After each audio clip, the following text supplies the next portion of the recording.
барномаи даъвати тирамоҳӣ ба сафи нерӯҳои мусаллаҳи тоҷикистон дар 20 рӯзи аввал 65% иҷро шуд.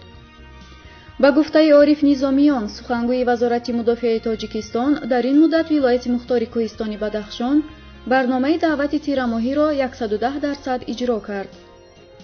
ҳамчунин ноҳияҳои Испара, Шаҳристон ва Масчои Кӯҳистони Суғд низ барномаро комилан иҷро карданд. дар кул дар Суғд барнома 75% иҷро шуд. дар устони Хатлон барнома беш аз 50% иҷро шуд. иҷрои барнома дар ноҳияҳои Носири Хисрав, Ховалинг ва Шамсиддин Шоҳин 50% аст. ноҳияҳои Тобеи Ҷумҳурӣ 60% ва Душанбе 70% барномаро иҷро кард.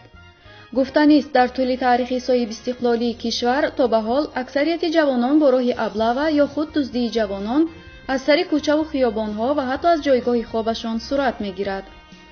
бо ин ҳол аз байни 600 000 ҷавонони қобили хидмати ҳарбӣ, ниҳодҳои зертобеи Вазорати мудофиа ҳатто бо кӯмаки тамоми ниҳодҳои интизомӣ ва мақомоти иҷроия наметавонанд 16 000 ҷавононро ба аскарӣ ҷалб намоянд.